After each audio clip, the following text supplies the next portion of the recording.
শ্রাবণের মেঘগুলো জড়ো হলো আকাশে, বছরে নামবে বুঝি শ্রাবণের ছড়ায়।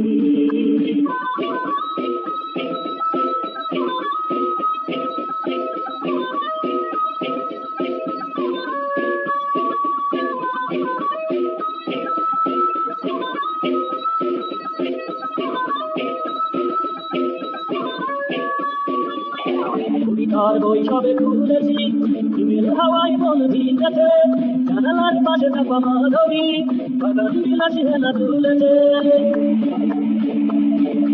কবিতার বই সবে খুলেছি, হিমেল হাওয়ায় মন ভিজেছে, জানালার পাশে থাকা মাধবী বাগান বিলাসী হেনা তুলেছে। আজ কেন মন উদাসী হয়ে দুরাদানায় সাজ হারাতে, আজ কেন উদাসী হয়ে দুরাদানায় সাজ হারাতে। শ্রাবণের মেঘগুলো জড়ো হলো আকাশে, বছরে নামবে বুঝি শ্রাবণের ছড়ায়।